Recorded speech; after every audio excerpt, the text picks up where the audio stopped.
Bienvenidos todos y todas a este tercer seminario de salud mental, tercera sesión del seminario de salud mental global. Hoy va a ejercer de presentador y coordinador José Carlos Bouso, que va a presentar a los ponentes.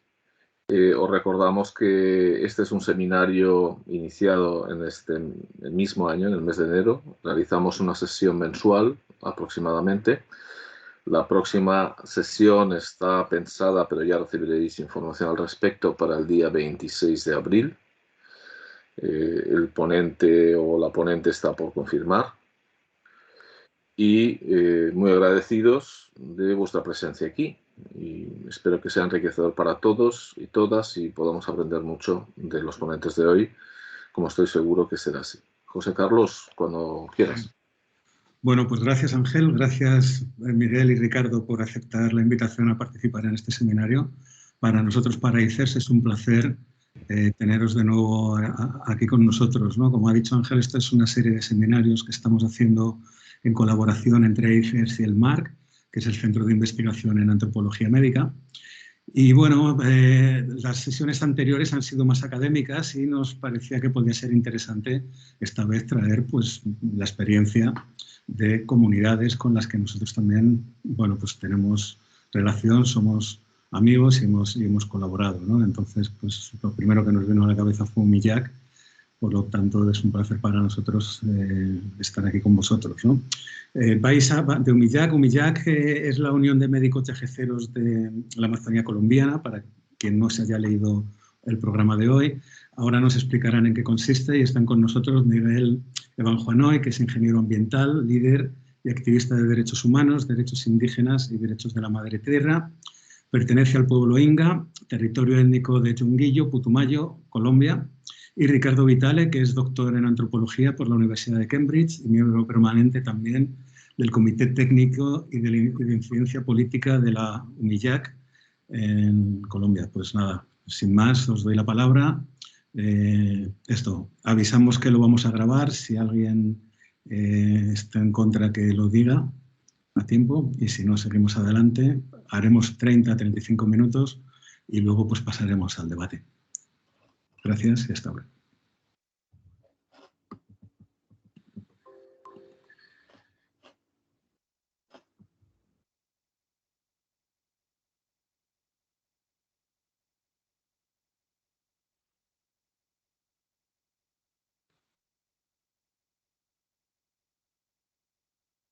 Bueno, buenas tardes y buenos días. Muchísimas gracias por la invitación. Gracias, José.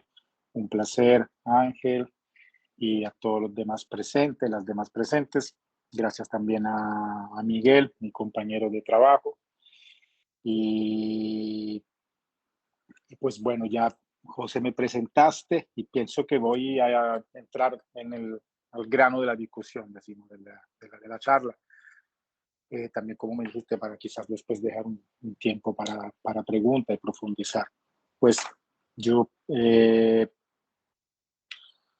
llevo 17 años trabajando en Colombia. En realidad no soy colombiano, he adoptado, tengo residencia, pero soy de origen italiana, del sur, de una isla, Sicilia. Mediterráneo profundo, una isla que ha vivido el despojo cultural, despojo de tierra, recolonizadas repetidamente y con un vivido bellísima, pero también con un vivido muy sufrido, hasta quizás casi el presente. Hace 6 años, después de casi 20 años de trabajo, más de 20 años de trabajo en América Latina y 15 años en Colombia, hace 6, 7 años aproximadamente llego a la Unión de Médicos Indígenas y Ajeseros de la Amazonía colombiana, un poco cansado quizás de recorrer todos los sectores de conflicto, las regiones de conflicto aquí en Colombia, haciendo investigaciones y relatos para agencias humanitarias de desarrollo. Trabajo interesantísimo, colegas interesantes, comunidades más que interesantes, donde uno encuentra emociones y significados importantes, pero quizás el trabajo en sí no me gustaba. porque estas investigaciones realmente quedaban en espacio y no se le daba el uso que uno quizás esperaría y no se actuaba sobre esos relatos. Y yo era uno quizás de miles y miles de consultores en el planeta que andan y hacen relatos etnográficos, que pero después realmente tienes poca relevancia. Y así que cuando el presidente de la UMILLAC, un amigo, me invitó a participar de ese camino, de esa trayectoria, de esta resistencia, de esta lucha, yo dije que sí. Y volví, después de los años, decimos, de doctorado, de trabajo de terreno universitario, volví a la sociedad civil. Y muy grato el retorno de eso. La UMILLAC es una organización de 5 pueblos indígenas de 3 departamentos o estados, si quieren, del suroccidente, colombiano. Caquetá, Cauca y Putumayo. 3 regiones que se distinguen por una naturaleza impactante, salvaje a veces, virgen a veces, pero también tristemente se distinguen por ser 3 epicentros del conflicto armado colombiano. Las comunidades, los pueblos con los cuales trabajamos son 5: Cofán, Inga, Kamsá, Coreguaje y Siona. La característica, decimos que entre otras, o la afinidad, decimos, entre esos 5 pueblos, es que los 5 son pueblos de tradición de medicina botánicas. Son pueblos yajeceros, aquí decimos allí en Colombia, o sea, que usan también, entre otras medicinas, entre otros remedios, usan la medicina del yagé. Y es una medicina, aquí el concepto medicina es amplio. De hecho, muchas veces nosotros, más que de medicina, hablamos de espiritualidad o de medicina espiritual. Todavía se juega mucho con el lenguaje, porque el lenguaje en español, en castellano, es importado. Entonces hay un proceso siempre de resignificación y de adaptar lenguaje a lo que son, decimos, las epistemologías locales y quizás también la ontología de los saberes, de los sistemas de conocimientos locales. Hay otra característica, tristemente, que une a estos 5 pueblos, es que son parte en el contexto, decimos, que vivimos aquí en Colombia, de justicia transicional y de conflicto armado. Esos 5 pueblos son parte de una lista de 32 pueblos, de los 102 pueblos indígenas de Colombia, que viven en riesgo de exterminio físico y cultural. Esta fue una sentencia trabajada conjuntamente a las comunidades, por supuesto. Fue una sentencia de la Corte Constitucional Colombiana del 2009. Y en el marco de sentencias, órdenes y documentaciones de justicia transicional, trabajamos nosotros como organización para detener quizás y ojalá revertir el proceso de exterminio físico y cultural. Entonces, todas nuestras, decimos, herramientas sociales, proyectos, el programa en general, es un gran esfuerzo, decimos, resiliente o de resistencia para cambiar el curso, decimos, de esta historia, de esa narrativa de despojo y destrucción. Tenemos herramientas, ese es un recorrido, a veces quizás afuera las agencias, las organizaciones, la gente no conoce que aquí sí se ha dado un camino histórico de décadas, un camino de resistencia, un camino intelectual, un camino de pensamiento, un camino de diálogo. Hay documentación muy estudiada, muy trabajada. Tenemos planes de salvaguarda, por ejemplo, que son, decimos, la receta, el guión que las organizaciones y el movimiento indígena quiere seguir para detener el proceso de exterminio.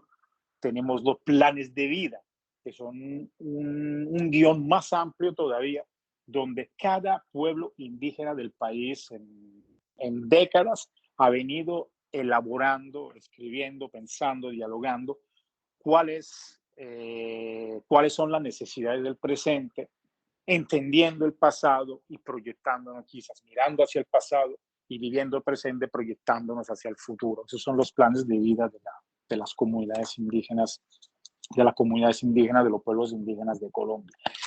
La realización de esos planes de vida es también uno de los objetivos de organizaciones indígenas, cual es la UNILAC. Contexto, decíamos, muy complejo, disculpen un momento, voy a apagar el mail porque entra el correo y me trastorna. Contexto muy complejo. Un ejemplo, el Putumayo es ese departamento, ese estado, capital Mocoa, tiene una demografía de 360, aproximadamente 360,000 habitantes. Y es importante destacar que el 42% de esta población está inscrita en el registro único de víctimas nacional. O sea, que el 42% de la población del Putumayo ha sido impactada por hechos violentos relacionados al conflicto armado.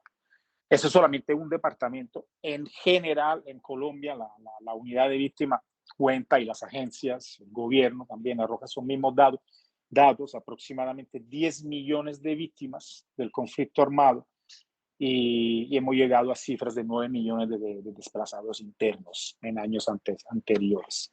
Lo que quiere decir que aquí nosotras nos enfrentamos quizás a una crisis de salud mental extensa, pero sin mapeo. Y nosotros pensamos que quizás una de las fortalezas de organizaciones como la UNILAC es que desde los territorios tenemos una solución. Tenemos una solución porque tenemos nuestro propio proceso medicinal, espiritual y resilientes que nos ayudan, decimos, constantemente a curar esos territorios y esas poblaciones. Es importante entender el tema de territorio, población, porque la salud en los contextos comunitarios no se limita al individuo. La salud es algo mucho más interconexo, mucho más quizás complejo en términos de factores que contribuyen a esa idea, a esa noción de armonía o de salud o de armonía espiritual. Entonces, la salud es el individuo, pero también la salud es la familia extensa, pero la salud entonces también la comunidad. Y la salud también es el territorio, los aires, los ríos, las montañas, los animales que comemos, la soberanía, que es diferente de seguridad, que es un término técnico de las agencias del gobierno, pero la soberanía alimentaria. O sea, yo puedo y tengo el derecho de poder nutrirme con animales que yo estoy criando, con cultivos que no están contaminados por pesticidas, y vivir idealmente en un contexto donde no se me revictimiza constantemente, que tristemente lo que estamos viviendo ahora en nuestras comunidades. Una reiteración constante de esa crisis humanitaria que estamos intentando trascender. Entonces, parte del trabajo, en medio, por supuesto, de dificultades y errores, obviamente, siempre somos humanos, parte del trabajo consiste entonces en fortalecer las herramientas de salud propia. Eso es una terminología que usamos en seno de las organizaciones. Fortalecer la herramienta de salud propia y construyendo paz, porque consideramos que cuando víctimas y victimarios se sientan conjuntamente en una ceremonia de sanación, en un proceso de sanación, en un proceso de orientación con los mayores, con los taitas, mediado por esa medicina, por ejemplo, que es la medicina del viaje, ahí estamos también construyendo paz. Entonces, y ahí pienso que uno de los conceptos que para nosotros es importante dejar en la mesa es que la salud es un proceso integral que no se puede divorciar de otros procesos que son la protección, la defensa del territorio, la defensa de la cultura y sobre todo la defensa de la autodeterminación de los pueblos y de la autonomía. Porque la razón por la cual los pueblos logran ser resilientes frente a tantas presiones es gracias a mecanismos de autoprotección que no se pueden implementar en comunidades que están divididas. Entonces, unidad, autonomía, autodeterminación para seguir caminando, decimos, ese camino tan difícil. ¿Cómo voy de tiempo, José? Disculpa. No te escucho. No te escucho. No, sí, ahora, que no conseguía desactivar. Yo creo que bien, si puedes ir, no sé, un par de minutos o un par de minutos, después paso la palabra a Miguel. Listo. Considerando, decimos, el tipo de foro científico internacional, quizás voy a gastar un minuto sobre el tema de la expansión, la globalización y la medicalización de las medicinas espirituales. Es un discurso muy amplio, difícil de reducir en pocas palabras, pero expreso que como organización indígena, para nosotros, y somos partícipes también, pero para nosotros, la diáspora, a veces ha sido llamada, la globalización y la medicalización son fenómenos preocupantes, por dos razones. Uno, porque y hay una etnografía que incluso hemos venido construyendo al interno de la organización, quizás no es el momento, de pronto después, por dar algunos ejemplos, porque debilita a los saberes resilientes, medicinales, espirituales de la comunidad. Es una metáfora que se me ocurrió anoche, es un globo inflado. ¿Okay? Y cada vez que procesos, decimos, de despojo, de migración de saberes, de negocio espiritual, llegan a las comunidades, tú perforas, es una pequeña perforación, y después otro, y después otro. Y ese globo poco a poco se desinfla, pierde forma, pierde consistencia, se transforma en otra cosa. Entonces, un poco esa es la idea que uno quiere dar, ese mercado, porque es el mercado finalmente también, ese mercado sí está afectando de forma paulatina a los procesos comunitarios. Y nosotros, las comunidades, mis compañeros, compañeras de trabajo, no son tiernos, decimos, cuando dicen que el proceso de la migración de la ayahuasca o del yagé es parecido, es lo mismo, es el mismo proceso de la coca.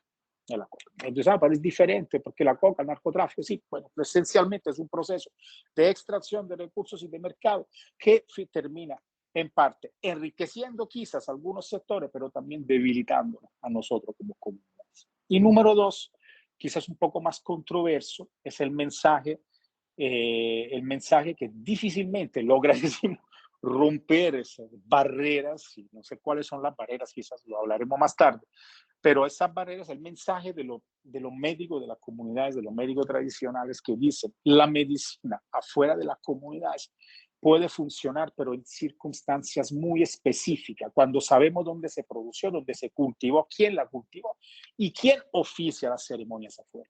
Pero de 10 ceremonias quizás que se dan afuera de las comunidades y posiblemente afuera del país o afuera de los países amazónicos que manejan la tradición, ellos dicen, de 10 ceremonias probablemente 9 no son ceremonias de sanación, pero son ceremonias que realmente complican más la salud espiritual y mental de la persona, y en unos años vamos a ver los efectos. Vamos a tener que ya ven ellos una tendencia. Dicen, aquí estamos produciendo más médicos y más enfermos. Pero bueno, la dejo aquí y le doy la palabra a mi compañero amigo Miguel Anconol. Gracias.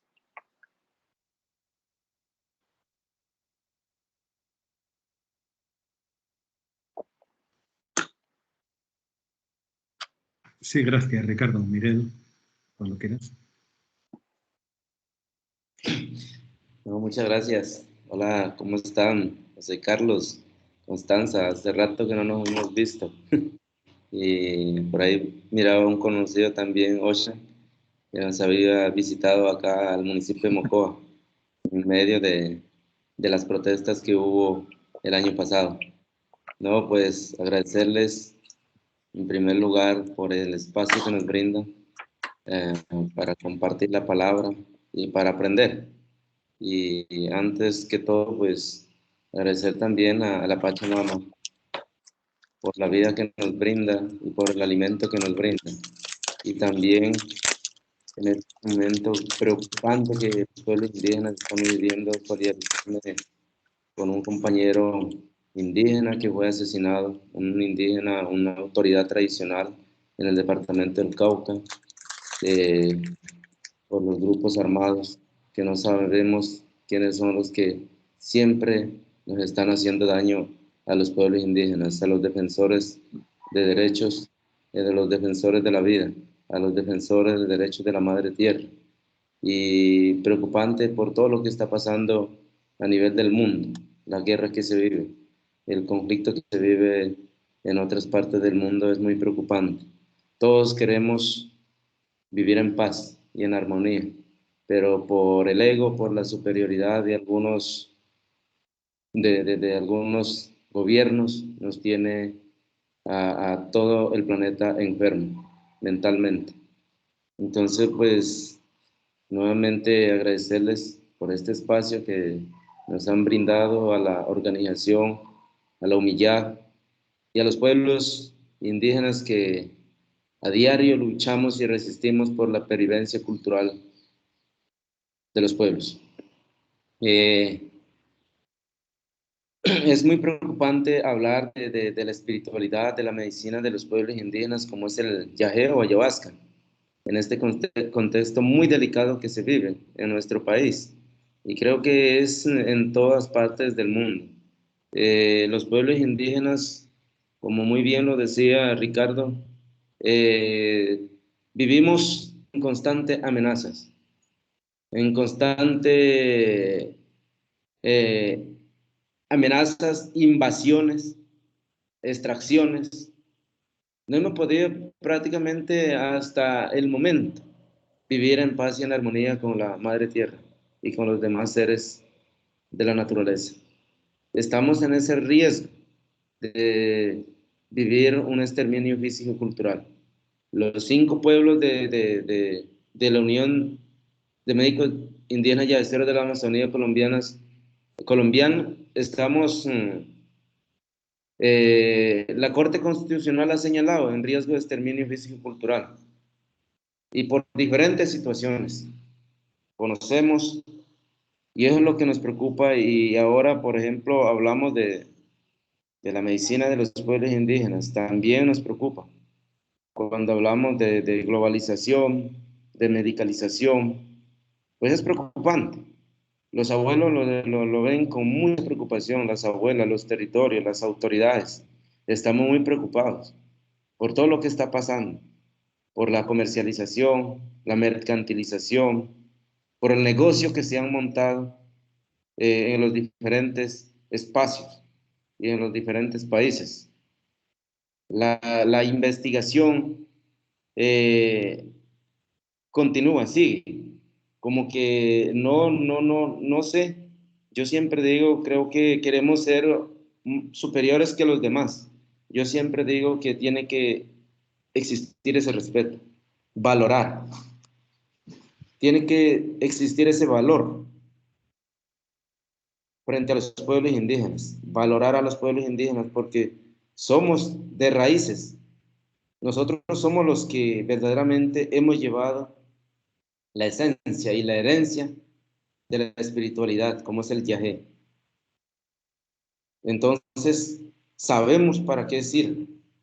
Sabemos el uso de la espiritualidad, el uso de la medicina del yagé o de la ayahuasca. No solamente es tomar yagé. El yagé no es eso, la espiritualidad no es eso. La espiritualidad es más allá y el yagé también es más allá de lo que uno no puede pensar en eso. Es de un territorio, de un pueblo que lucha, de un pueblo que a diario vive amenazado. Entonces, es preocupante para nosotros cuando hablamos de que pues, el yagé está saliendo de los territorios, están estudiando, está fuera de nuestro contexto, de nuestras áreas. Están hablando de un concepto que los pueblos indígenas verdaderamente pues, no entendemos, porque sabemos que el yagé, detrás del yagé, detrás de la espiritualidad está la cultura. Está una cultura que quiere pervivir en el tiempo y que está amenazada.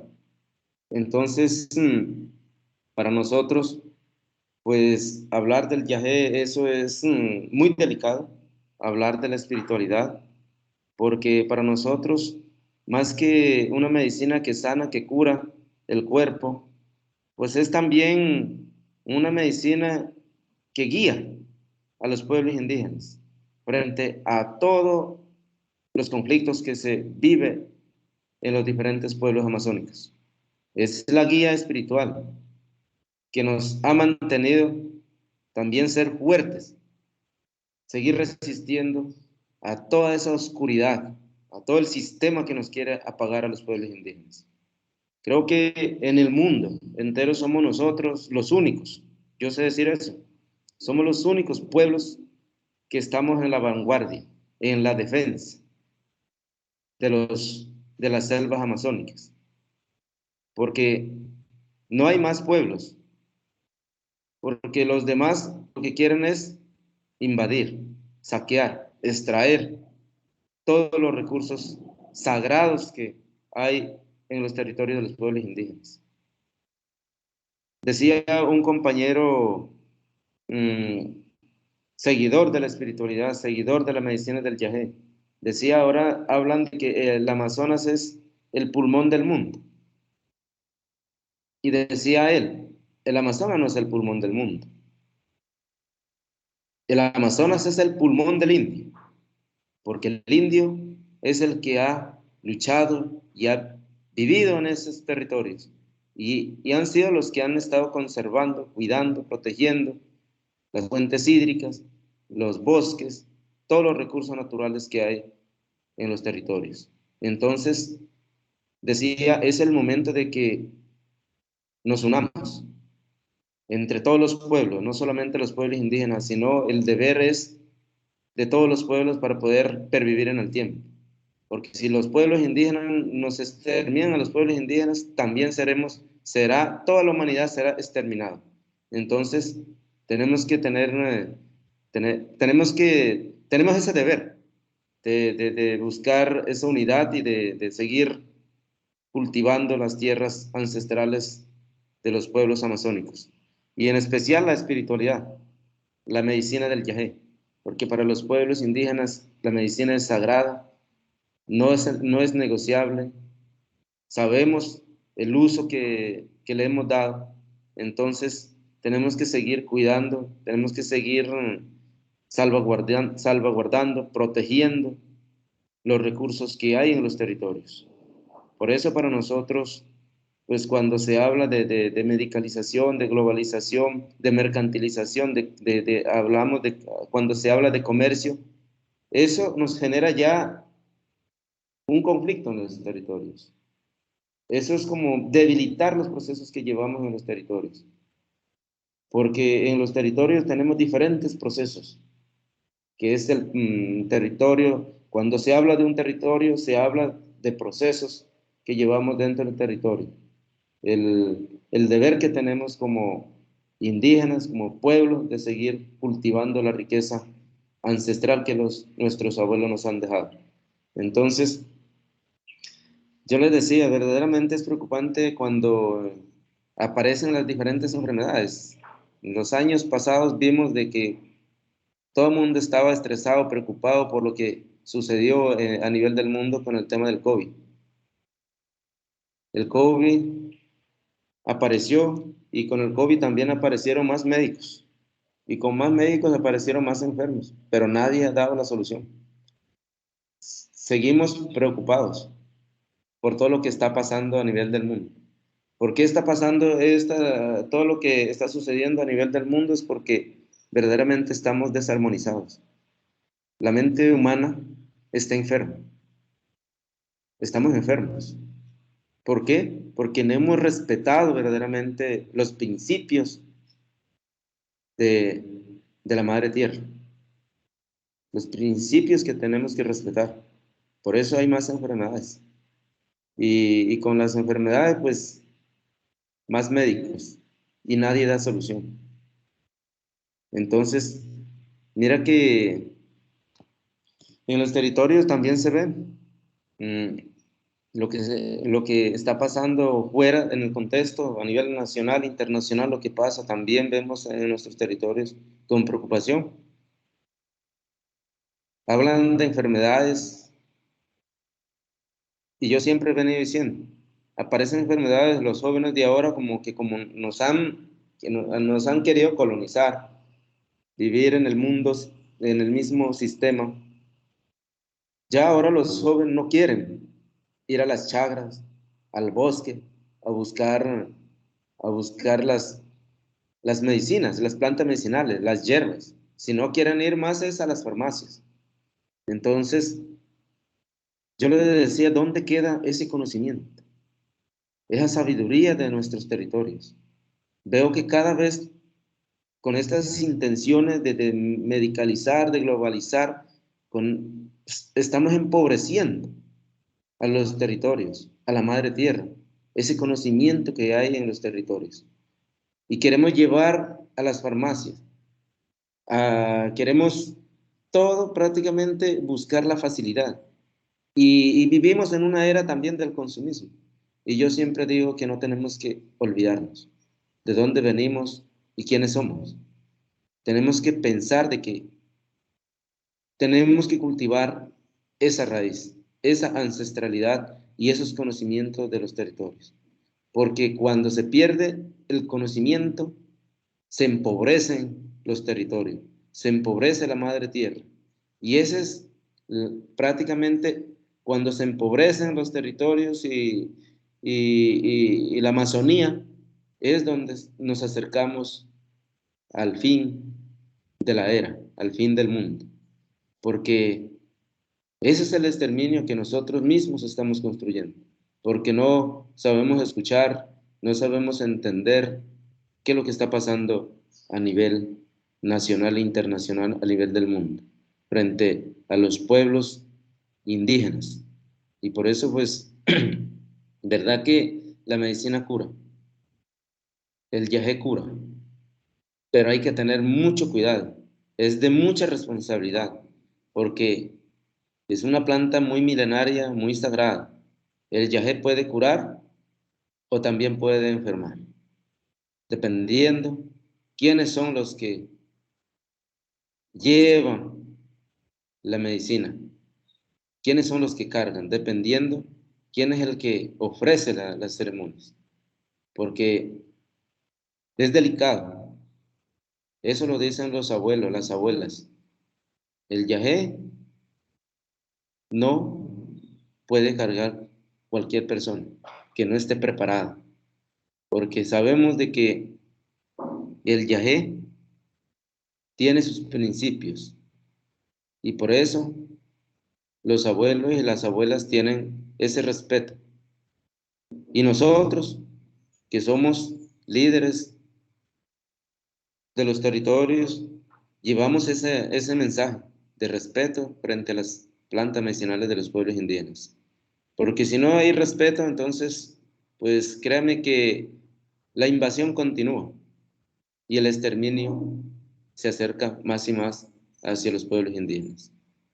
Lo que siempre hemos pedido en este momento es que entre todos y entre todas busquemos la unidad desde ese entendimiento y desde ese respeto empecemos a caminar juntos y juntas para poder pervivir en el tiempo, respetando las culturas, respetando a los pueblos, respetando a las plantas medicinales, porque nosotros como pueblos también tenemos sabios y sabias que conocen el mundo de la espiritualidad y el mundo donde vivimos.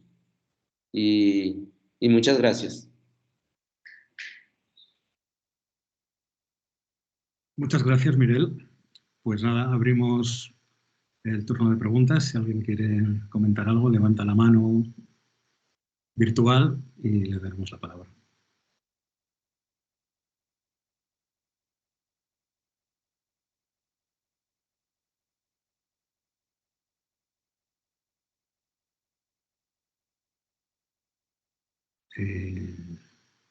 Sí, Marta.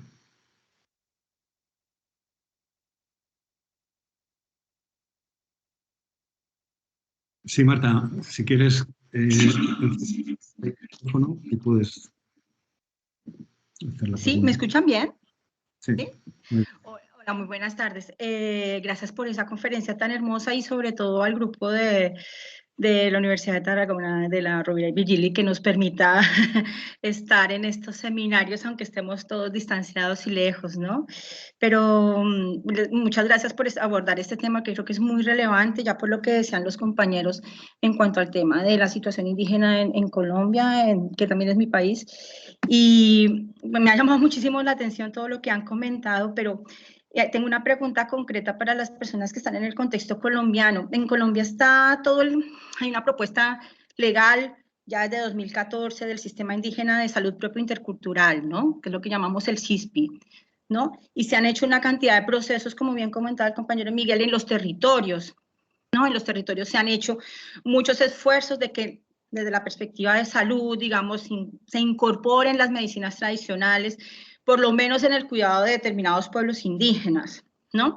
Quizás en el Putumayo, que es una realidad bastante distinta de otros pueblos indígenas colombianos ubicados en otras regiones del país. Me gustaría saber, Miguel o el compañero que habló antes, si ha servido como de descolonización esta cuestión legal, este movimiento legal que ha habido en Colombia de la creación de instituciones promotoras de salud indígenas, ¿no? Del trabajo que se ha hecho con el Sistema Indígena de Salud Propio Intercultural, si ha servido de algo, y si esta interacción, ¿no?, ha podido beneficiar la desestigmatización del uso de la ayahuasca, porque en el contexto colombiano cualquier droga de uso ilícito está inmediatamente metida en cuestiones como la coca, como el tráfico de sustancias que no tienen un uso lícito, ¿no? Entonces, sé que son muchas preguntas, pero mi idea es, quisiera saber ustedes cómo han vivido en el Putumayo toda esta implantación desde el 2014 del SISPI, y si eso les ha beneficiado de alguna manera o no, como a otras regiones del país que sí ha descolonizado un poco el tema, pero estoy muy curiosa de esta cosa legal, ¿no?, que hay detrás, que en Colombia se han hecho unos esfuerzos también en los territorios, ¿no?,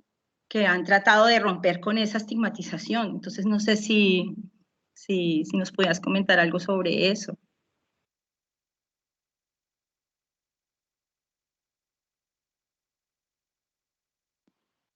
Rápidamente, de mi parte, Marta, muchas gracias por la pregunta. Buenas tardes o buenos días, no estoy seguro dónde estás ubicada. Placer. No, es clave. Realmente, gracias por la pregunta. Efectivamente, los procesos del sistema de salud intercultural, el SISPI, es algo, decimos, a la cual la comunidad hemos intentado acceder, incluso nosotros como UMIYA, que hemos venido participando a los encuentros. En las mesas de diálogo que hay en Bogotá, ¿no? Que hay muchas mesas de diálogo para esto. Sí, pero nosotros hasta allá no hemos llegado. Y ahí te voy a comentar algo. Realmente es una perspectiva muy limitada, decimos, a mi experiencia, pero con la organización sobre el tema del CISPI. Muchas veces las comunidades de base no tenemos acceso a esos, decimos, macro procesos. Esos son quizás momentos cuando la comisión llega a Bogotá, se movilizan algunos líderes, pero después los costos, ¿sí? Y quizás también la estructura misma del sistema y de cómo se manifiesta la representatividad de las comunidades de base en esos espacios, decimos, de concertación nacional, hay un poco que revisarlo realmente, porque quizás vemos que hay posiblemente, aunque defendemos esos procesos, son importantes, hay que mejorar esa parte. Hay que mejorar la fluidez y el acceso de las comunidades de base a los procesos. Eso pensamos que es importante. A veces hay un divorcio entre los liderazgos locales y los liderazgos en las mesas de concertación y los procesos nacionales. Solo eso de mi parte.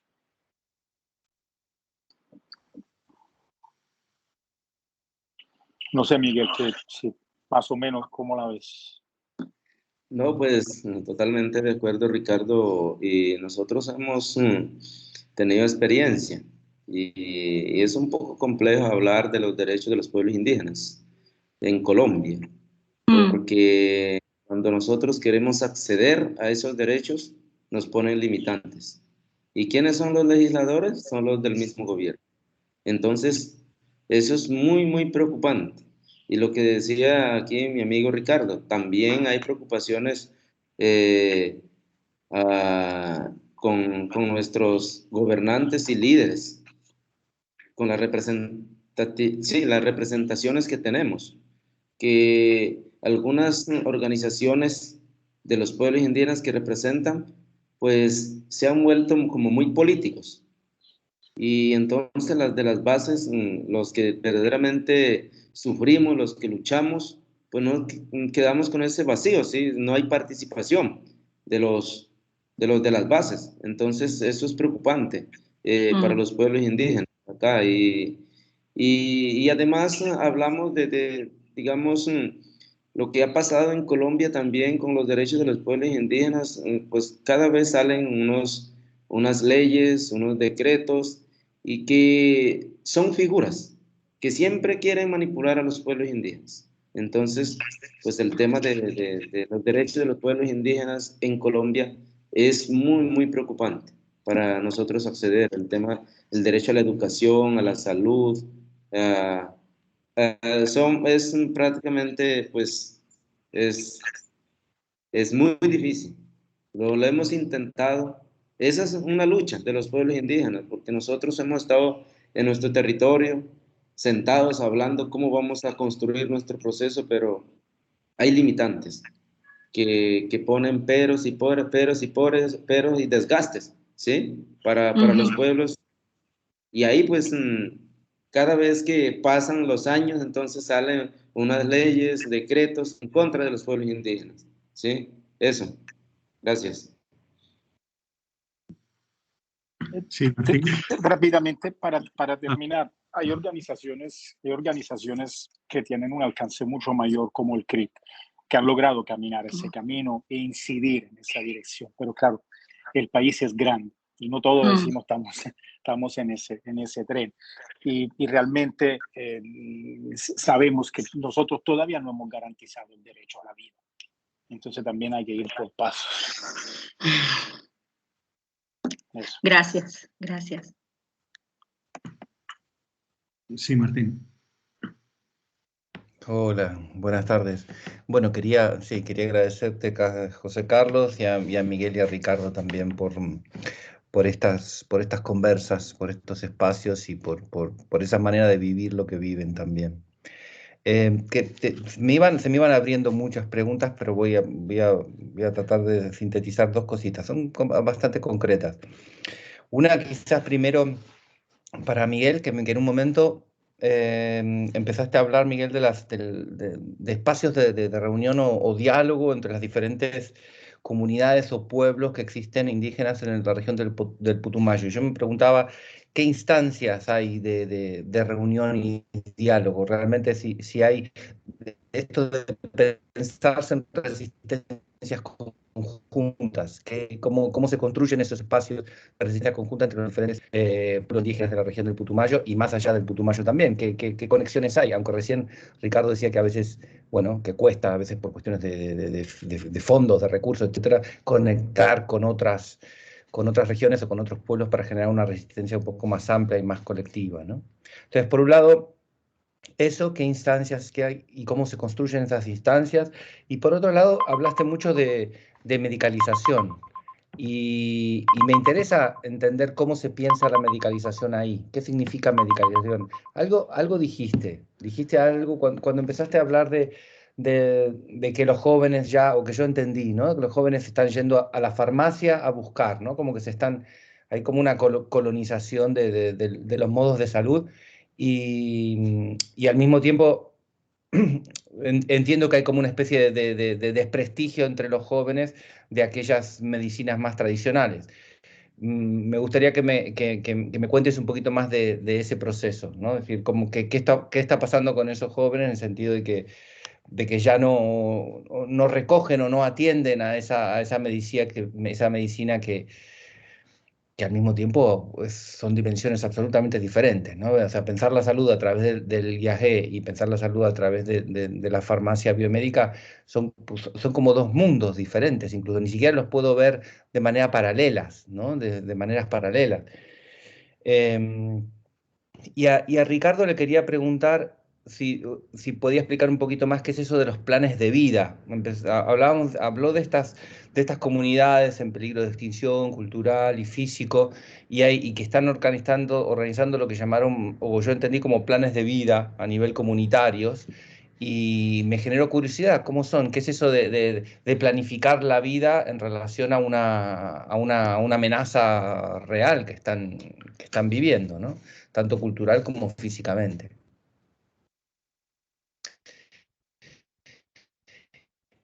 Y nada más. Muchísimas gracias. Gracias. Perdón, ¿tu nombre? Martín. Sí, vea que pues, Martín. nosotros acá en el departamento del Putumayo, gracias. Acá los procesos que llevamos creo que somos los únicos. Yo sé decir eso, los pueblos indígenas que vivimos en colectividad y tomamos decisiones en colectividad. Y esas colectividades,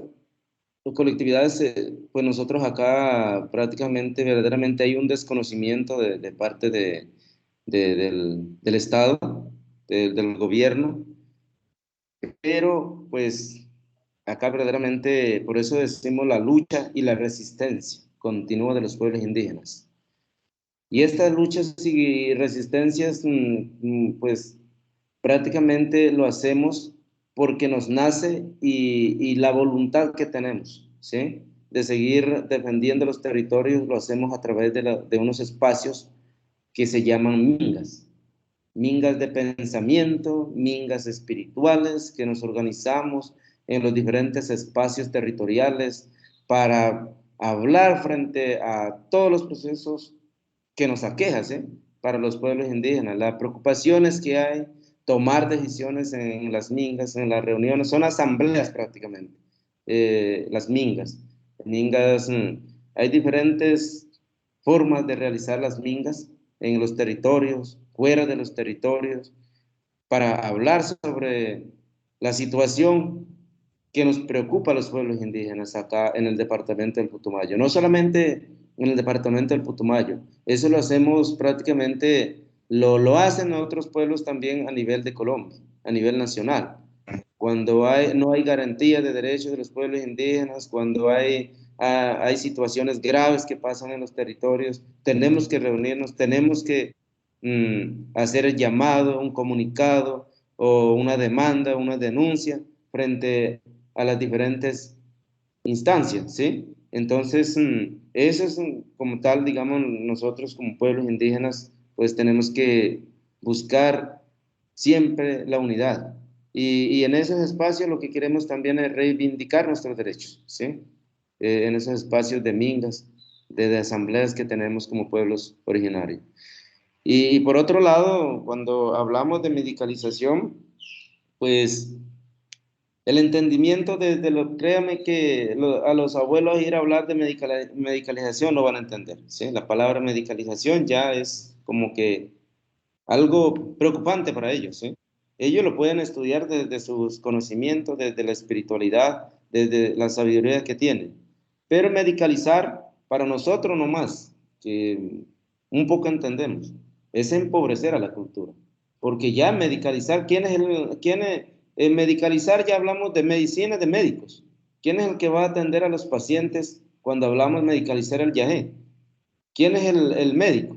¿Serán los médicos tradicionales, los taitas, los caciques, los curanderos, o serán otras personas que van a como tal dar la forma de sanación, de curación frente con la medicina del yagé? Entonces, eso es lo preocupante. Entonces, ¿dónde están los conocimientos? ¿Dónde están esa sabiduría de un abuelo que verdaderamente conoce? ¿Sí? ¿Hacia dónde queremos llevar con la medicalización? ¿Qué va a pasar más después? ¿Cuáles son las garantías para los pueblos indígenas? ¿Qué derecho vamos a tener? ¿Qué está pasando? ¿Sí? ¿Y qué va a pasar con los abuelos, con las abuelas? Eso es lo preocupante para los pueblos indígenas. Y ahora cuando hablo de los jóvenes, eso la colonización que ha llegado en los territorios, ¿sí? En las comunidades indígenas. Cada vez miramos que, que llega la evangelización a los territorios o diferentes proyectos que no son nuestros, ¿eh? Que cada vez queremos, las comunidades indígenas, prácticamente hablan de aculturalización, ¿sí? Aculturación de los pueblos indígenas. Entonces, mira que en esa aculturización, pues no llega solamente, prácticamente llegan muchos impactos a las comunidades indígenas. Nosotros hemos tenido experiencia, ¿sí? En los territorios. Por ejemplo, cuando llega a mi territorio, la carretera, la electrificación, la torre de Concel y todo eso, la señal de comunicación, ya los jóvenes no piensan, yo sé decir, ya no piensan como indígenas, ya empiezan a ver cómo el mundo occidental vive, ¿sí? Y más les interesa ir allá, ¿sí? Me parece que es importante ir a las farmacias, voy a ir a comprar para un dolor de estómago, voy a ir a comprar unas pastas, ¿sí? Allá en las farmacias consigo el calmante, pero ya nos interesan en salir y ir al territorio a buscar a la selva, a los bosques, a las chagras, las plantas que verdaderamente curan, que no traen químico, que no está contaminado, ¿sí? Todo eso prácticamente pues, nos ha generado preocupaciones en los territorios, en los pueblos indígenas. Desde ahí vemos de que pues, lo que está pasando con todo el sistema que nos quiere prácticamente exterminar es pues, que los pueblos nos desaparezcamos, ¿sí? Entonces, en esa lucha hemos estado en los territorios, ahora estaba hablando del CISP, ¿sí? Pues acceder a esos derechos, pero cuando queremos acceder, es de inmediato ponen limitantes y entonces esos limitantes, ¿para qué nos ponen? Para que nosotros, a todos los pueblos indígenas, pues nos lleven al sistema, ¿sí? Y empobreciendo a esos conocimientos. Gracias. Gracias, Miguel.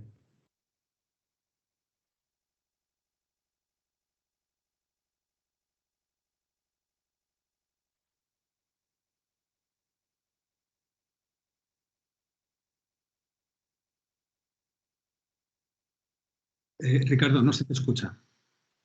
No se te escucha. Estaba hablando solo. Contesté muy bien, Martina. Next. Ha quedado No, mentira. Discúlpame.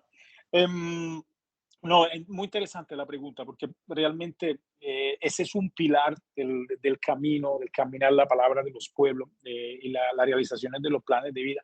Desde el punto de vista técnico, que quizás es importante, esa es una herramienta que viene de la Constitución Política Colombiana de 1991, que realmente es una de las más radicales y quizás avanzadas del continente. Si pudiéramos implementarla, solo eso queremos. Y ahí es donde decimos se revisa la figura de lo que era el predio colonial, ¿sí? Bajo potestad, por ejemplo, educativa de la Iglesia Católica. ¿Sí? Se revisan obviamente esas estructuras de poder y en un área, decimos, de la Constitución, ahí se habla de la Ley Orgánica de Ordenamiento Territorial. Y adentro de esa Ley Orgánica de Ordenamiento Territorial se habla, decimos, de la competencia, de las necesidades de las comunidades de construirse como sujeto político, pero en autonomía, en autodeterminación y marcando, decimos, las debidas diferencias. Entonces, ¿cómo como comunidades indígenas dialogamos con el gobierno nacional y con las instituciones, decimos, occidentales, para llamarlas así, o coloniales, o postcoloniales, no sé? ¿Cómo dialogamos? Entonces, para dialogar, obviamente tú tienes que conocer y reconocer tu camino, dónde estás y tu identidad. Entonces, yo me acuerdo que hice un trabajo hace 10 años con una agencia humanitaria se apoyaba justamente el proceso de los planes de vida en varias comunidades. Y me acuerdo que los dinamizadores y las dinamizadoras siempre ponían en el pizarrón de dónde vengo, quiénes soy, dónde estoy, hacia dónde voy. Y eso era reiterativo en diferentes pueblos. Muchas veces la pregunta era, ¿quiénes somos? ¿De dónde venimos? Y ahí es muy importante porque hay una referencia a la necesidad, sí, de entender los procesos resilientes como lo explicaban las abuelas y los abuelos. O sea, la oralidad, nuestra ancestralidad, nuestra epistemología, nuestro sistema, decimos nuestro, digo, de las comunidades, nuestro sistema de conocimiento, cómo se ha construido, cómo nos relacionamos con el ambiente. Y eso ya es una pregunta integral. O sea, ¿de dónde vengo? ¿Cómo lo he hecho? ¿Dónde estoy? Entonces, la necesidad de reconocer cuáles son las presiones al momento, los obstáculos, ¿sí? Para realizar como colectividad.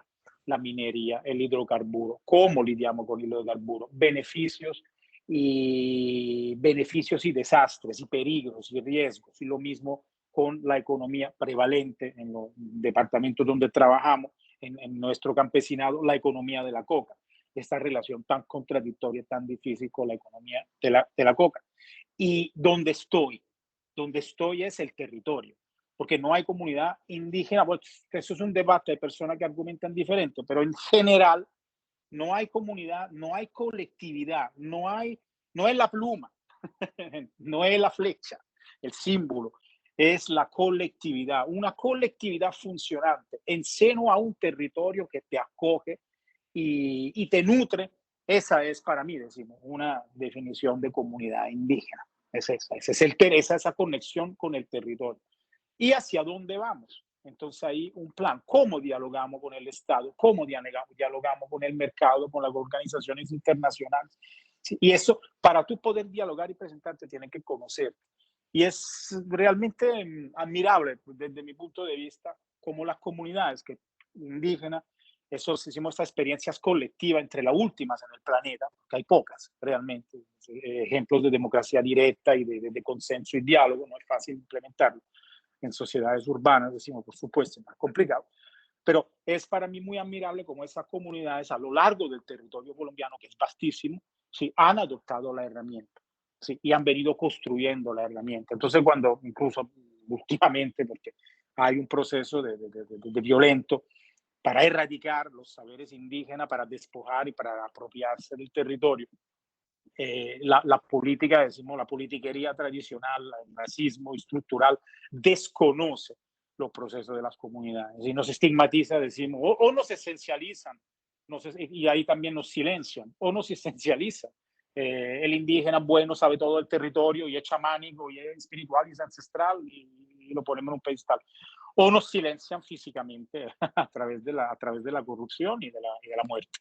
Entonces, pienso que el plan de vida es una construcción en progreso de identidad y de diálogo. Es esa minga de la cual también Miguel hablaba. Pues por lo menos yo la veo así.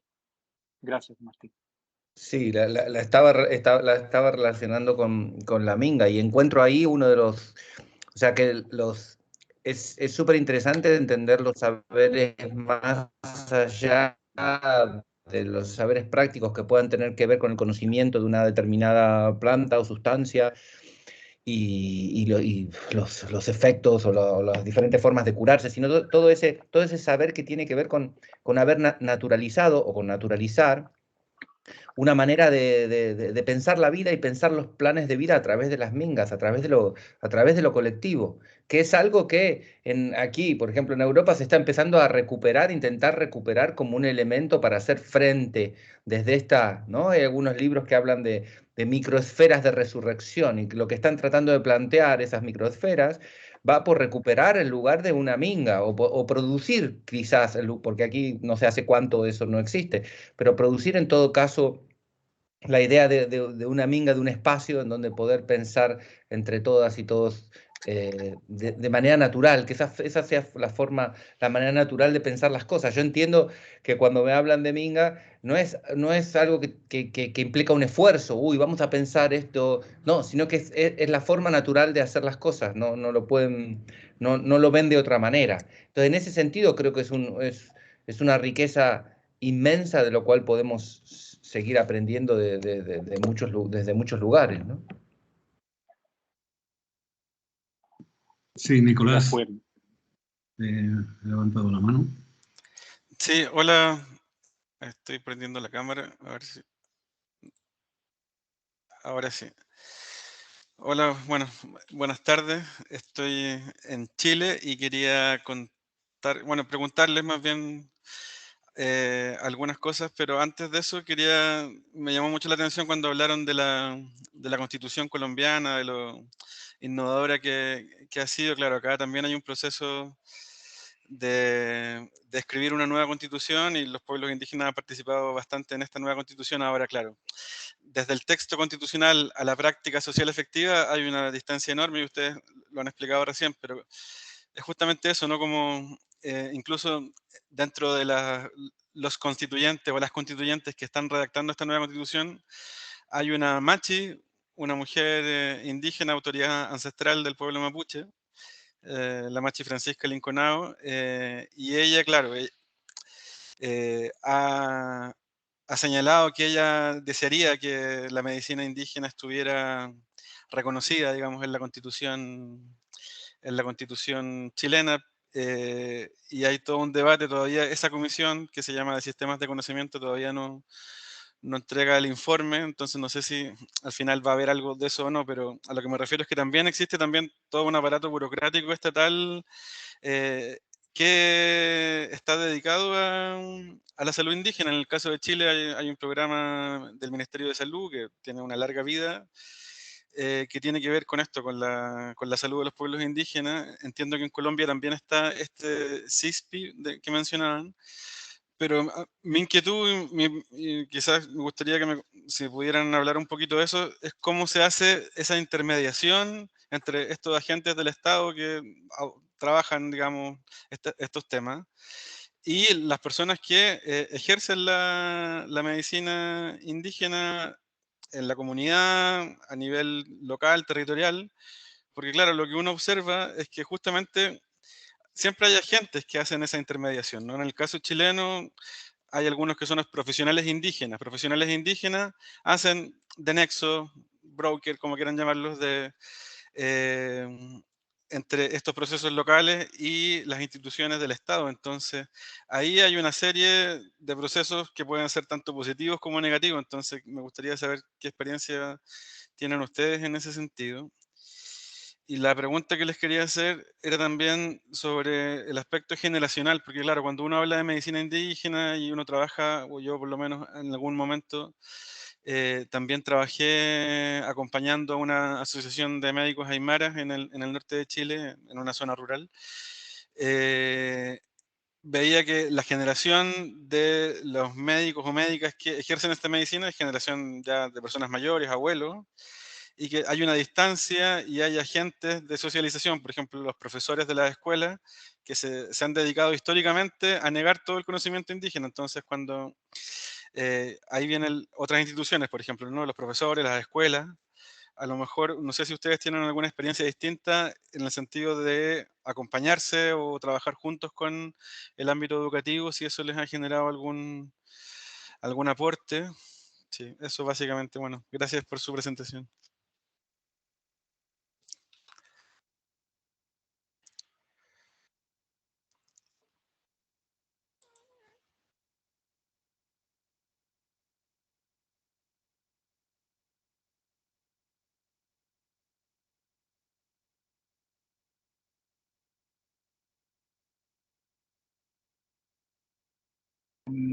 Nicolás, sí, no, muchas gracias.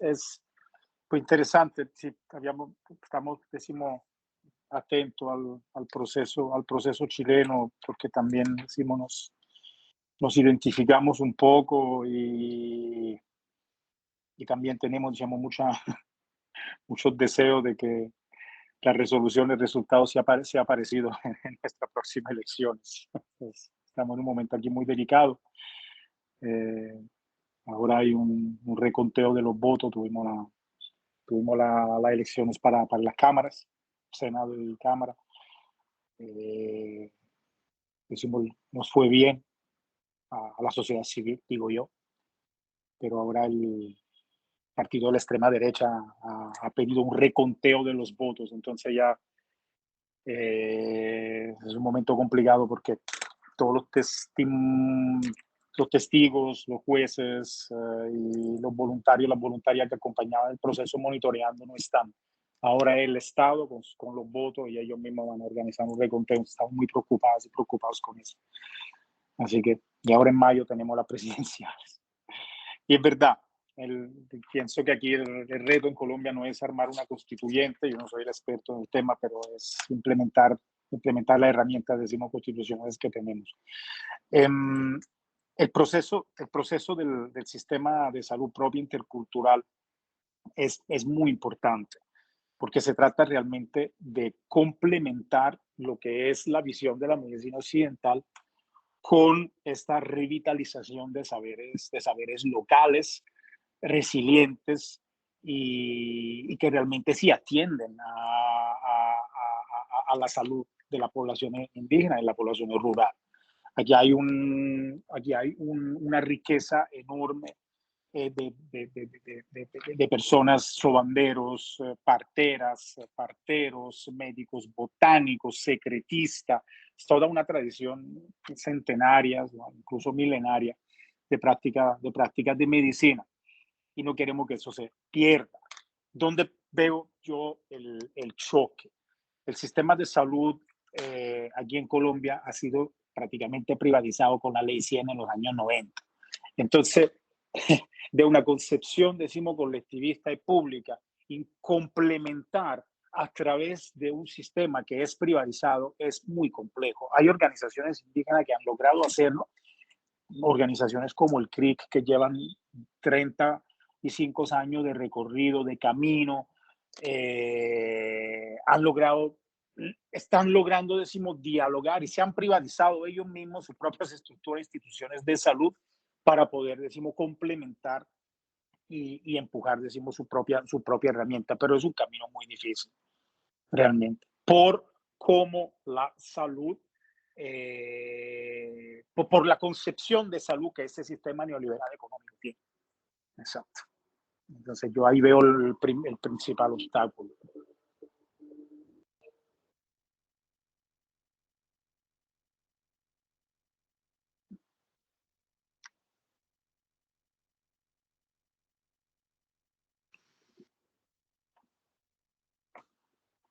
José, no te escucho, estás en mudo. No, que si Miguel no tiene nada que añadir o no queréis, había levantado la mano Ángel también. Sí, perdón, que no sé si sobre el ámbito educativo, la relación entre generaciones, ahí podían mencionar algo. Pues es un pilar del movimiento de la lucha indígena, implementar la educación propia y la educación bicultural. Es así se han venido llamando, quizás dejemos de decir pluricultural, pero la educación pluricultural. Y hay, para no solamente siempre destacar, decimos las cosas negativas, hay muchos ejemplos exitosos, menciono al movimiento indígena y también rural, de implementación de organización pluricultural y bicultural. Por ejemplo, un proceso muy bonito es lo de los internados rurales, porque las veredas obviamente no todas tienen escuela, entonces se crean unas instituciones que son accesibles más o menos, decimos, a una demografía rural. Los niños, las niñas viajan a las instituciones, pero después justamente por la no cercanía, el hecho que a veces son kilómetros y kilómetros, hay que cruzar ríos, bosques, entonces lo que hacen las estudiantes y los estudiantes viven en los internados. Y hay varios ejemplos de internados que yo creo he podido visitar, funcionan, donde sí hay es una lucha, pero donde sí hay una educación bicultural, incluso en la pequeña, decimos, experiencia que tenemos como UMIAC en nuestros 3 departamentos, lo que hemos venido haciendo desde hace ya un par de años es ubicar un médico tradicional, yajecero, sí, en los internados. Si no estoy equivocado, ahora en ese momento tenemos 2, pero el próximo año van a ser más.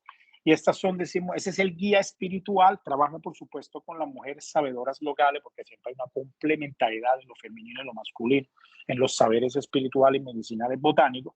Pero el taita, el médico tradicional, entonces vive in situ en el internato y es el guía espiritual y acompaña a los docentes, a las estudiantes y los estudiantes en todo el recorrido durante el año académico.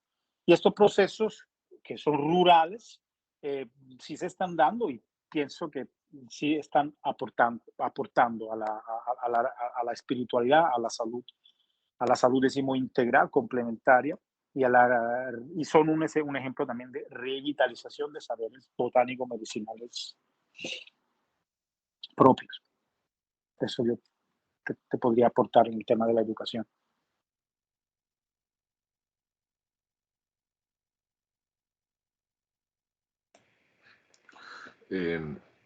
José Carlos, si me permites, bueno, primero agradeceros mucho, pues efusivamente, digamos, vuestra presentación, Miguel, Ricardo. Me sugerían muchas preguntas, ¿no? Pero algunas de ellas, a ver si soy capaz de sintetizarlas.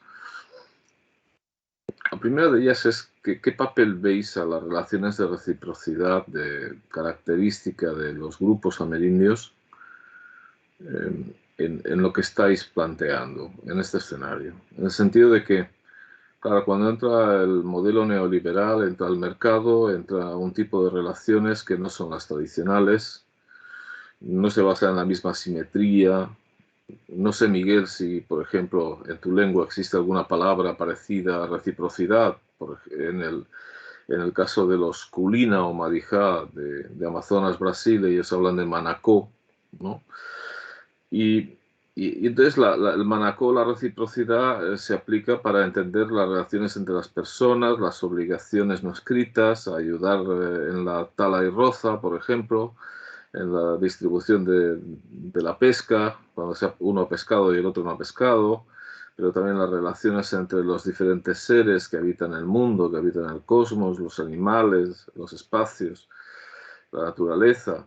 Entonces, eso parece que entra en contradicción con un modelo neoliberal que aplasta todas estas cosas y que me da la impresión de que ahí es donde se encuentra uno de los puntos que hacen como más inconmensurable.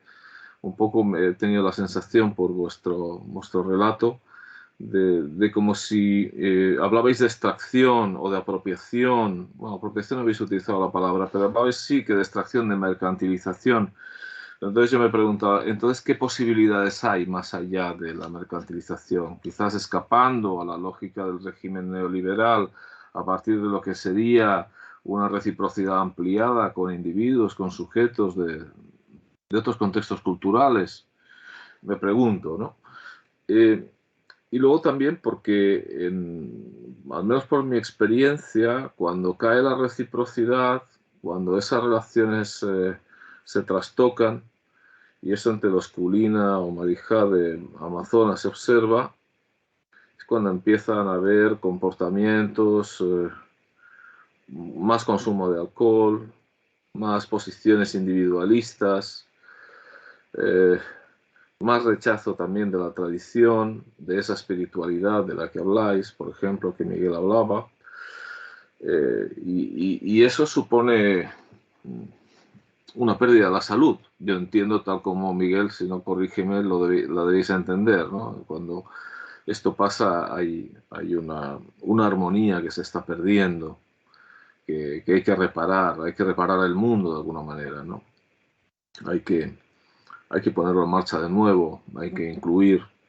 Entonces, mi pregunta así genérica sería ¿qué importancia le dais a esto, a este ámbito de la reciprocidad? Porque a mí me parece como muy estratégico para entender cómo funcionan las cosas, ¿no?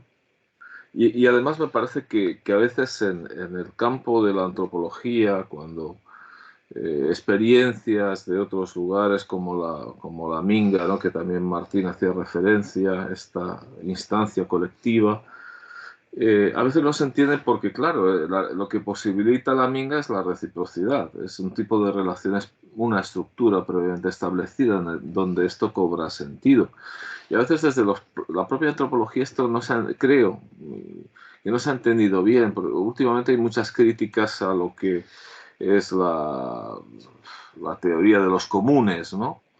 En Europa, en Occidente, y se dice, bueno, pero es que esto de los comunes, esto de la propiedad comunal, y se basa en la propiedad, cayendo de nuevo yo creo que en la trampa del neoliberalismo. No, lo común no es solo la propiedad, son otras cosas que van más allá o más acá, no lo sé, de la propiedad, pero que de alguna manera están ahí, que tiene que ver cómo entiendo a los otros sujetos, sean humanos o no humanos, cómo entiendo el mundo, cómo me ubico en ese mundo.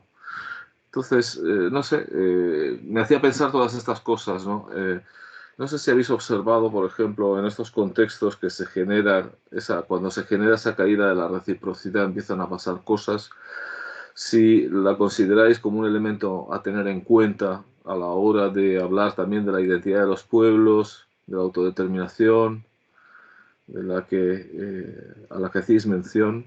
Estas serían algunas de las cuestiones y bueno, muy agradecido por vuestra presentación.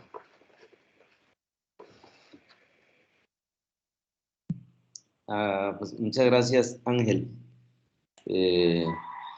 Nosotros precisamente pues hemos venido hablando del tema de reciprocidad, ¿sí? En los territorios, en las comunidades, verdaderamente pues lo hacemos de una manera muy diferente, respetuosa prácticamente, desde esa conexión que tenemos Madre Tierra y nosotros, los pueblos indígenas, donde respetamos los principios que tenemos, que hay prácticamente en un territorio, sin alterar, ¿sí? Los conocimientos y todo lo que nos brinda la Madre Tierra. Entonces, para nosotros, pues ha sido preocupante y hemos tenido experiencia frente al tema de reciprocidad en los territorios. Mi territorio prácticamente hemos tenido esa experiencia con el tema de reciprocidad. Tú me das y yo te doy. Eso es lo que muchos entendieron de esa manera. Y mira que con todo lo que nos ha pasado a los pueblos indígenas, toda la invasión que nos ha tocado vivir y ahora la extracción, pues es preocupante. Yo decía hablar de reciprocidad en las comunidades indígenas con el tema de la espiritualidad, con el tema de la ayahuasca o yagé. Vea que en mi territorio del resguardo de Yunguillo nos pasó ese caso. Muchos que pues prácticamente no nos dábamos cuenta llegaban a nuestro territorio, ni siquiera hablaron de reciprocidad, pero sí dijeron, nosotros apoyamos en los procesos, pero ustedes nos tienen que brindar toda la información. Todos nos tienen que dar la georreferenciación, el mapeo, todo de su territorio. Y ahí nos dimos cuenta, empezamos a leer los líderes, las autoridades tradicionales, los médicos tradicionales, que en nuestro territorio lo que estaba pasando era que había lo que se llama la palabra, se me fue, eso es como un saqueo también, eso nosotros estamos viendo como que se querían llevar la información, pero que porque nosotros le damos, porque ellos nos daban lo mínimo y ellos estaban llevándose toda la información de nuestro territorio. Y en eso pues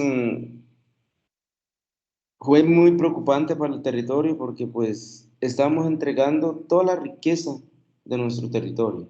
¿A cambio de qué? De unas mínimas cosas, ¿sí? Y entonces eso nos generó conflicto en nuestro territorio con los líderes. ¿Qué ha pasado? Ahora entregamos la información a estas organizaciones que supuestamente se camuflaron de conservacionistas y se llevaron. Y en eso nos dimos cuenta que eso, pues prácticamente lo que estaba haciendo era biopiratería, ¿sí? La biopiratería se sirvió para eso, ¿sí? Sirve para eso, prácticamente hablando de reciprocidad. Y entonces nosotros, pues en nuestros territorios hemos venido diciendo, con todo lo que ha pasado, mientras a los pueblos, verdaderamente no haya para los pueblos, mientras no nos garanticen el derecho a la vida, pues es muy difícil para hablar de reciprocidad. Y mientras no haya esa reparación colectiva a los pueblos indígenas, no hay reciprocidad. Porque como nos encontramos y hablar de reciprocidad, eso es generar más daño a las comunidades indígenas. Yo eso siempre vengo diciendo. No hay reciprocidad mientras no haya respeto y mientras no haya reparación a los pueblos indígenas por todos los daños que hemos sufrido. Porque en la historia los pueblos indígenas hemos sido prácticamente, nos han tratado más que a los salvajes, porque en la Constitución acá, no me acuerdo, del 80 y, me corrige Ricardo, del 89, güey, en la Constitución que salió nos trataban hasta salvaje a los pueblos indígenas. Mira que ahora hemos recuperado y mucha gente, muchos que nos trataron de salvaje, están reconociendo el poder, el conocimiento que tienen los pueblos indígenas. Entonces, por todo lo que nos ha pasado, yo sé decir, no hay reciprocidad. Solo que los pueblos sí, porque lo hacemos porque respetamos. No sé si me escuchan. Respetamos los principios de la madre tierra. Nosotros sí lo hacemos en los territorios, cuando hay mingas, cuando hay esos encuentros en las ceremonias, en las casas de remedio, tomamos remedio, y hay una reciprocidad, porque no tenemos intenciones de hacer daño, ¿sí? A la madre tierra, ni hacernos daños como pueblos colectivos, porque ese ha sido el principio del respeto, ¿sí?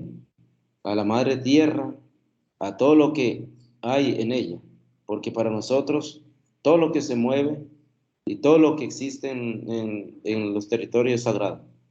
Y por eso tenemos esa gran responsabilidad de cuidar, de proteger lo que hay en los territorios. Eso, pues, ha sido un tema muy complejo cuando hablan de reciprocidad. Simplemente nosotros pedimos es que es el momento no de que haya en los territorios, la otra palabra que ha salido es acción con daño. Que no haya esa acción con daño, ¿sí? Que no nos hagan más daño. Si verdaderamente queremos luchar, es buscando siempre la unidad. Busquemos la unidad y trabajemos en unidad para poder verdaderamente como pueblos, como naciones, pervivir en el tiempo, en paz y en armonía con la Madre Tierra.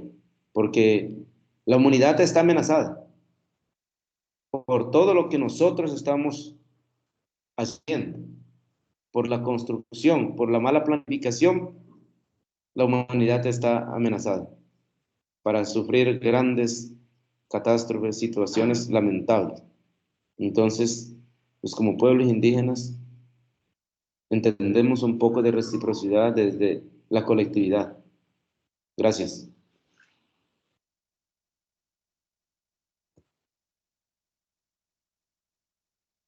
Gracias, gracias Miguel. Y gracias Ángel.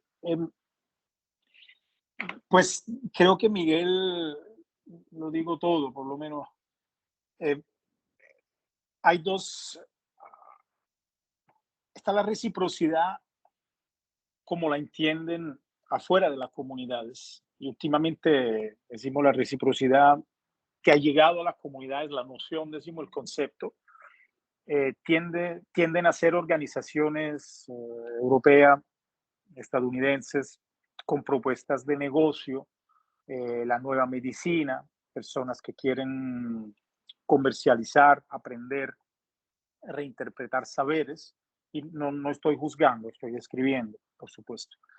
Y muchas veces parte de la narrativa en esos encuentros, que generalmente son propuestas a las comunidades, son propuestas de negocios también, de colaboraciones.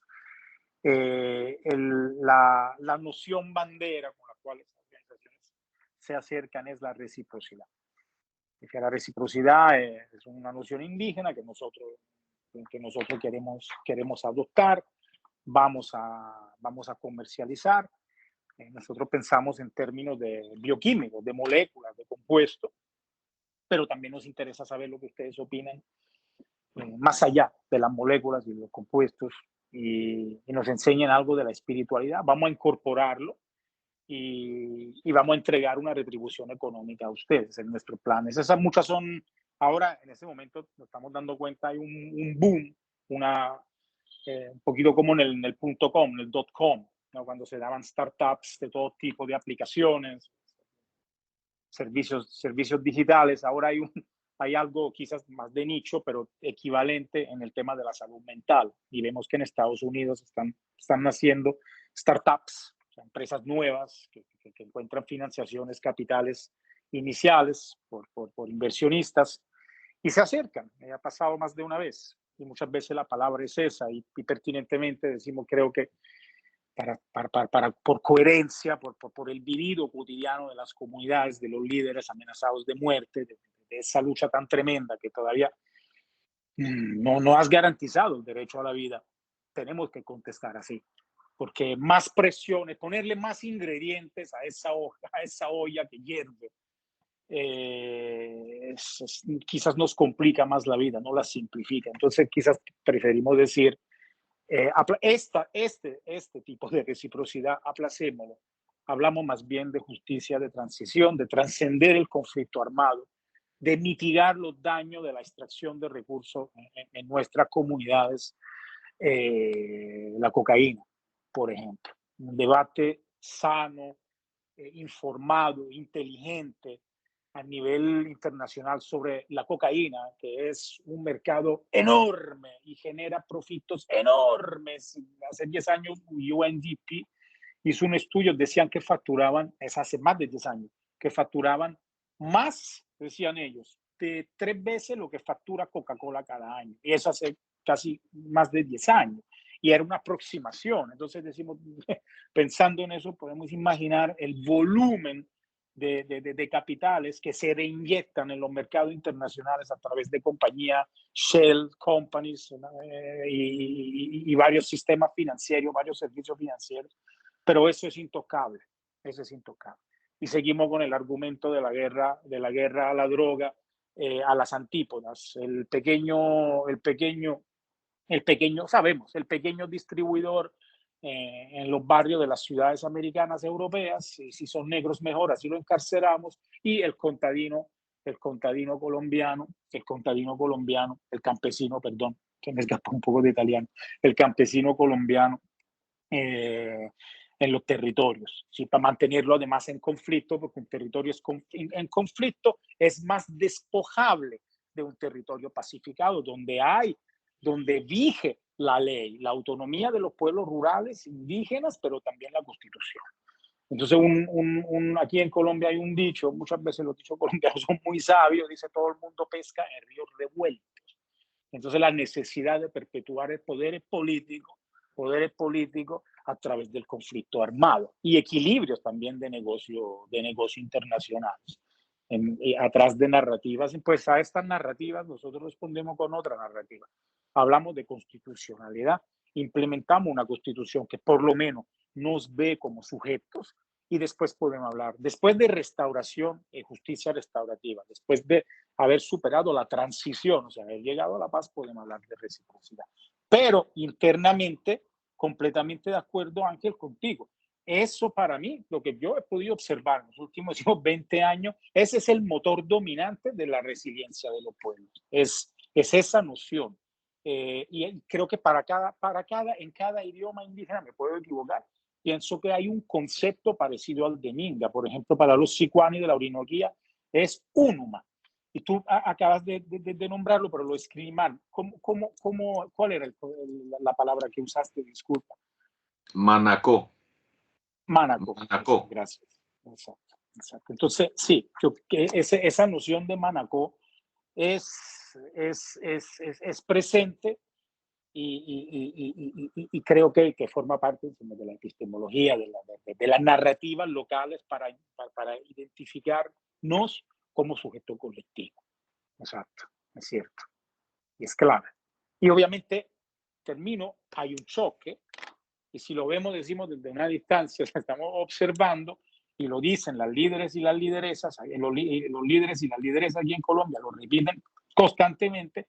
Lo que estamos viviendo, sí, es un choque entre quizás el mercado neoliberal y otras formas de relaciones humanas. Hay varias formas de definirla y otra forma. Es un choque entre modelos socioeconómicos o de desarrollo. Por supuesto, para nosotros el desarrollo no es implementar más extracción y exploración de hidrocarburos en la Amazonía. Es otra cosa. Es la revitalización de los saberes resilientes autóctonos. Y somos conscientes que de un día para otro no se puede eliminar el consumo de carne, otro flagelo para la Amazonía, por decir, pero nos gustaría ver un debate informado, sólido sobre esos temas. Y tristemente después suceden cosas como la que está pasando ahora en Ucrania también, y el panorama, la atención internacional otra vez metida realmente en ese tipo de aberraciones. Pero bueno, disculpe el cliché, pero para ahí se va la cabeza. Gracias. Bueno, pues muchas gracias. Yo creo que ya llegados hasta aquí podemos ir cerrando. Muchas gracias. Es desde luego muy estimulante, ¿no? Ver estas visiones diferentes de salud, de cómo habéis dicho, la salud no es solamente lo que le pasa al individuo, es lo que le pasa al individuo, a la familia extensa, a la comunidad, al ecosistema y, por supuesto, al territorio geográfico. Y creo que son lecciones que deberíamos empezar también a aprender, ¿no? De cómo se entienden estos conceptos desde las comunidades indígenas. Muchas gracias por haber participado en estos debates. Creo que ha sido muy enriquecedor para todos. Y nada, quien quiera venir, creo que hemos fijado para el 26 de marzo, la siguiente sesión, todavía por definir a los invitados o invitadas. Pues nada, muchas gracias y buenas tardes. Muchísimas gracias a ustedes. Gracias. Chao. Muchas gracias. Muchas gracias. Chao, bye. Adiós. Muchas gracias. Adiós. Muchas gracias. Fantástico, gracias.